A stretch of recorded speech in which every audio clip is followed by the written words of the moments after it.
All right, we're back. We are talking about, in the previous video, we spoke about funeral preparations. And now we're going to talk about winding down the estate.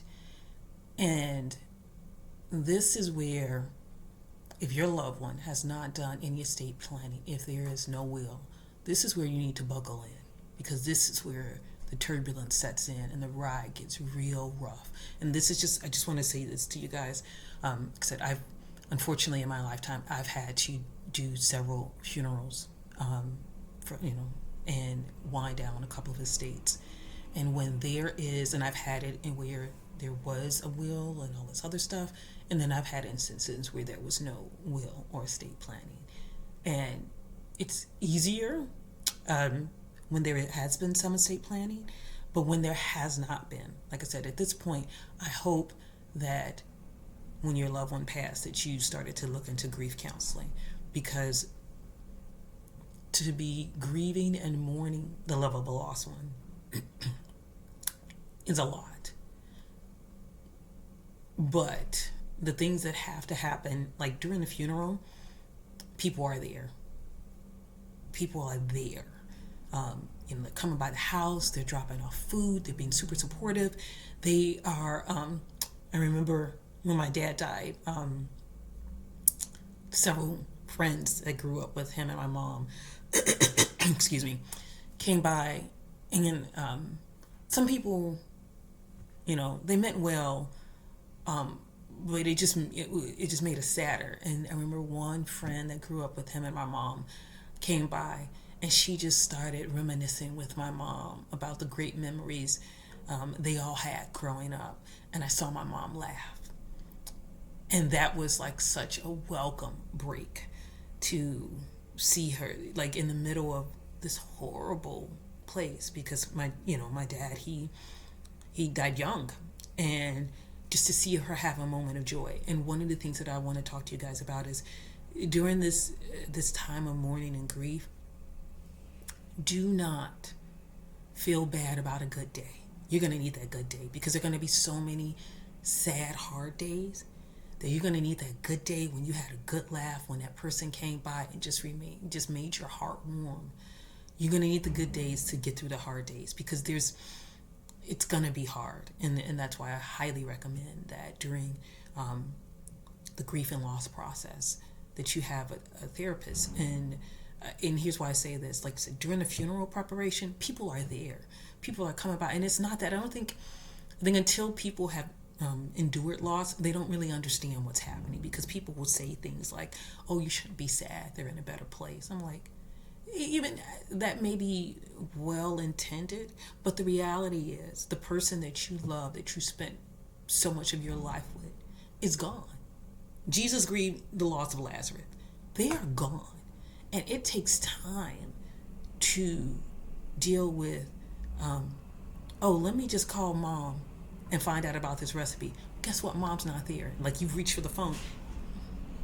You're going through a lot, and you need to process that. And prayer is helpful, but also you need to process your grief. And that's where a grief counselor is helpful, particularly if it's been a traumatic loss, like someone died young or prematurely. You need to process that, because the winding down of the estate, you're going to have to deal with government officials. That's never a fun process in our regular life. It's even harder. So, all right, winding down the estate. And this is gonna, like I said, hopefully, if there's been some estate or will planning, the good thing is you can pull out those documents and look and see, the will should have outlined where things are, bank accounts, all this other stuff, so that if the will was drawn up properly, there should be no questions about what to do and where to find that information. If there was a trust, there should be a trustee that's been appointed that will walk you clearly through this. If there hasn't been any estate planning, and particularly if you are not an only child, because if you're an only child, then you're making those decisions. If there has been no estate planning and there are siblings, let me tell you something. People act real funny when it comes to a little money. So, because everybody has to make these decisions if there's been no estate planning in place, and then the family has to come together and decide what to do with the house and this and that. Expect crazy. People who you thought, I was like, oh, so and so would never cause a problem. When there it's money involved, even if they're not trying to cause a problem, maybe their spouse is like, you should get more money than your sibling. Da da da da da. I've seen it. I've seen it happen. People act funny when it comes to money, which is why I was like, having the estate planning already in place, it's gonna save you. So, one of the first things, throughout all of this, like I said, if you watch the funeral preparation one, the funeral home would have sent you the death certificate, because you're going to need the death certificate to handle most of this stuff. I'm assuming everybody already knows who had the power of attorney for finances. Like I said, that should have been in the will and estate planning, okay? But you're going to need the death certificate to move forward with winding down the estate. Closing the bank accounts, you're going to need to present the death certificate. The house. If the house was paid off, hopefully the will indicated who gets the house. Or if the house was in trust, excuse me guys, that has already been delineated. The trustee knows what to do with the house. Here is what happens when there has not been any estate planning. Depending, like in the wills and the trust laws vary by state. This is why you need to talk to an estates lawyer from your state for the nuances of your state. Here's a situation that happened. A friend reached out. A family relative had passed. The person had one child, a son. The son was not living in the same city. And she's like, they need help. Because first of all, the church that the religious organization that the family member went to was claiming that that person left the house to them. I was like, the person would disinherit their only child and leave the house to the religious organization? After something, the church backed off. But because there was no will or estate planning, the son had no idea where the deed was going back and forth trying to figure out what was happening, didn't know where to start, it's like didn't want to hire a lawyer because, it's like the only asset that the relative had was the house. Couldn't find the deed, didn't assume that the mortgage was paid off, didn't know. But even if your mortgage is paid off, in several states, you can, even if your house is paid off and everything, if you haven't paid the taxes, the home can, someone can buy the taxes and essentially own the home. So what had happened was, while this person, the son, was trying to do all this, trying to find out everything about the house, someone bought the sale for bought the house, paid off the unpaid taxes, meaning they essentially owned the home, lost the home, needless to say, and that was the only asset that the mom had. Again, cautionary tale. This is why, for the love of everything, it's like your loved one's already grieving your loss. Don't have this be that way. I'm like I said, when I talked about power of attorney, have your go bag.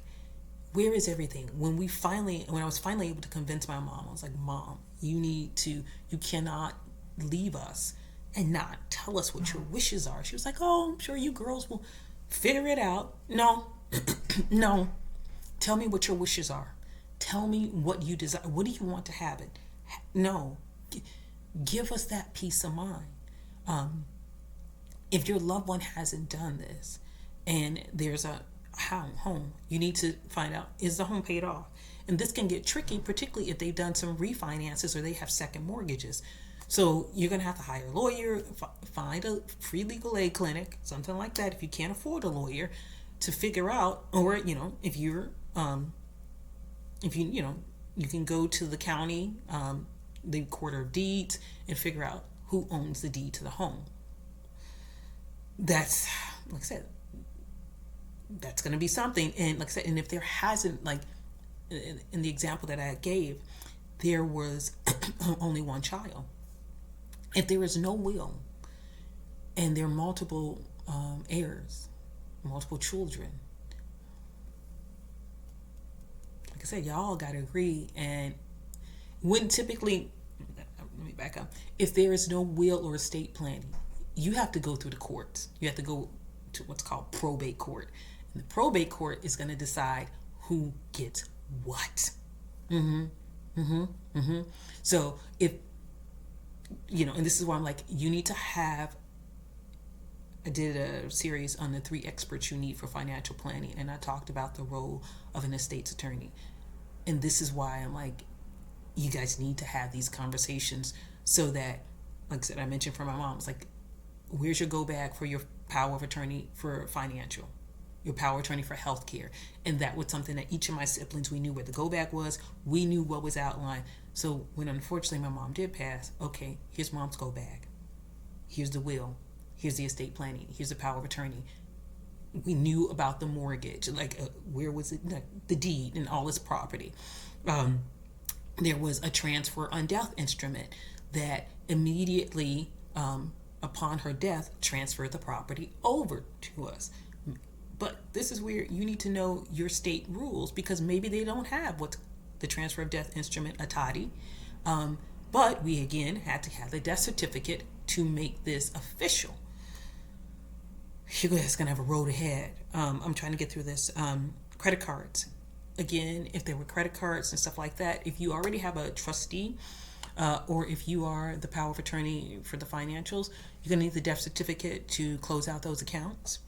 If they were on Social Security or got disability, or type of benefits, you will need the death certificate. And here's something I want to tell you. I know some people are like, I'm gonna let them checks keep rolling before I inform them. Guess what's gonna happen?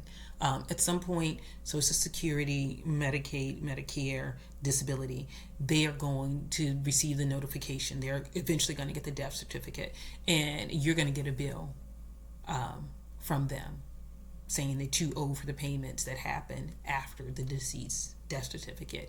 And if you don't pay that, they're going to withhold your tax refund. Just FYI. And again, another reason to get your estate's attorney, your accountant, and your financial advisor involved in this process. And they should have been involved in the estate planning process pre-death, but these are the people that you want to check in with once the death has happened, who prepared the will, who's their financial advisor, so you know where all the accounts are. Are there secondary accounts? Found out after my mom's death, I was like, she didn't tell us about this other account.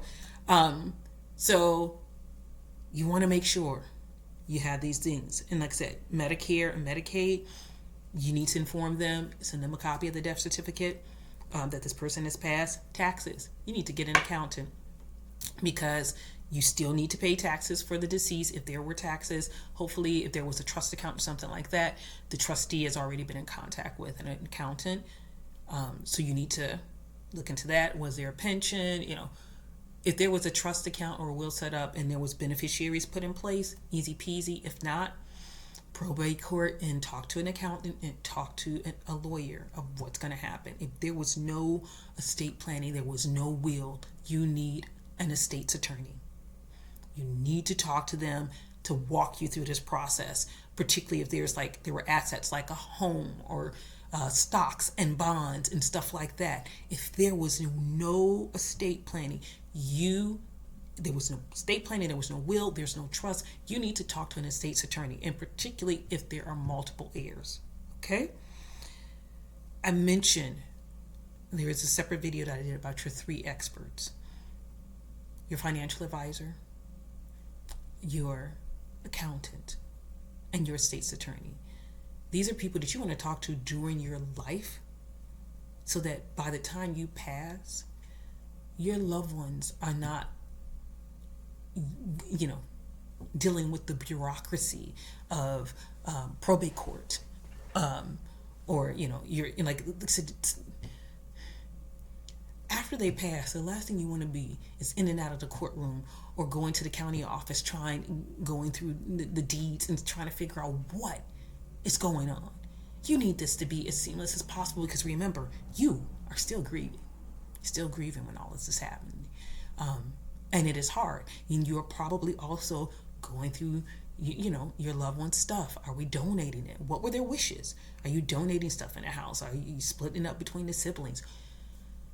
And just that whole thing of going through their belongings, going through old photos. Like, it is going to be a hard road. And this is where having prior planning, it's helpful. I did an article, and you can go on Rondaisms.com and read it. It's called The Great Debt Transfer.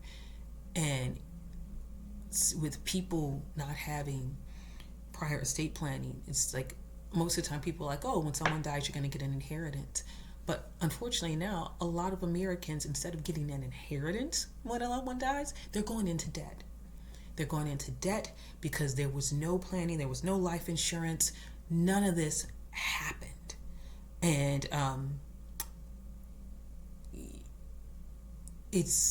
you want to avoid that. You want to avoid that. The last thing you want is your loved one dies, and instead of an inheritance, you get a $20,000 bill from the funeral home, the cemetery. You found out there were unpaid taxes, and also even for the house. If there was no estate or will planning, and the loved one that passed was a senior, if they had a senior tax abatement, that's something you need to consider. If you're selling a house, you need to be talking to your accountant or your lawyer. Is there any capital gains? Again, if you've inherited stocks or bonds or something like that, is there an estate tax that you're going to be subject to? Prior planning makes this process so much easier. If that prior planning hasn't happened, it's going to be a rough ride. There's no other way about it. So, like I said, I want to encourage you guys, one, do will and estates planning for yourself. And if you have aging parents, talk to them now. Hey, do you have a will? Do you have an estate planning? What's already in place? And not because you want them dead. It's just that you don't want, it's like, hey, we love you. We want you to live long. But what we don't want is arguing and dissension and craziness happening among siblings and relatives because of the fact that there was no planning. And people who were the most Christian are now trying to, I've heard horror stories, and one horror story was the person was dying, and while they called the ambulance, while the person was in the hospital dying, family members came to the apartment and started hauling furniture out. Hauling it out. Just saying. I've heard too many horror stories. Please do your will and estate planning while you're alive. Let your loved ones know where they can find the documents. I know some people I don't want them to know. Then if you've already you don't want them to know details, you don't have to tell them the details. Just let them know where the documents can be found, or who your trustee is, who you've appointed to handle that situation. Like I said, the loss of a loved one is enough. The grief is enough. So please do your estate planning.